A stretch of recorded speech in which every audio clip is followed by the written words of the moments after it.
বসন্তের আমেজে রঙের উৎসবে শুধুমাত্র আমরাই নয়, মেতে উঠেছিল টেলিপাড়ার সদস্যরা। দর্শকদের প্রিয় ধারাবাহিকের গল্পেও লেগেছে সেই রঙের ছোঁয়া, সাথে প্লট টুইস্ট রেখে পালন করেছেন রঙিন বসন্ত উৎসব। ব্যতিক্রম ছিল না জি বাংলার জগদ্ধাত্রী ধারাবাহিকটি। দোলের রং লেগেছে মুখার্জি বাড়িতে, অর্থাৎ জগদ্ধাত্রীর শ্বশুর বাড়িতে।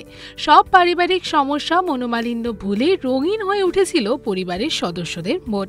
কিন্তু সত্যিই কি উৎসবের আমেজ ছড়িয়েছিল সকলের মনে?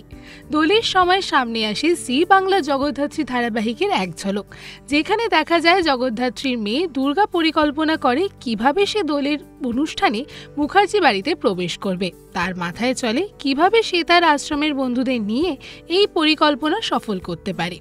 এখন দর্শকদের মনেও একই প্রশ্ন, দুর্গা তার পরিকল্পনা সফল করতে পারবে কিনা। বেশ কিছুদিন ধরে জগদ্ধাত্রী ধারাবাহিকে এমন সংকটজনক পরিস্থিতির পর্বগুলি দেখছিলেন দর্শকরা। তারই মাঝে দুর্গার এই নতুন ফন্দি। তবে দুর্গাকে প্রতিবারের মতো এবার মুখার্জি বাড়িতে প্রবেশের জন্য সাহায্য করতে এগিয়ে এসেছে তার পিসি কৌশিকী মুখার্জি। সকলকে নিয়ে নিজের মা জগদ্ধাত্রী এবং বাবা স্বয়ম্ভুর সঙ্গে রঙের খেলায় মেতে উঠতে পারবে কি সে? এমনই এক দ্বন্দ্বের মধ্যে পড়েছিলেন দর্শকেরা।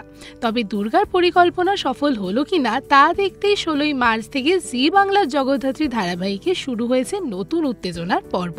দোলের দিন পেরিয়ে গেলেও এই পর্বগুলি থেকে নজর সরছে না দর্শকদের। দোলের এই বিশেষ পর্বগুলি আপনাদের কেমন লাগছে সেটা কমেন্ট করে জানাতে ভুলবেন না আমাদের। এরকমই আরও ভিডিওস দেখার জন্য নজর রাখুন আমাদের চ্যানেলে ও পাশে থাকা বেল আইকনটি ক্লিক করতে ভুলবেন না।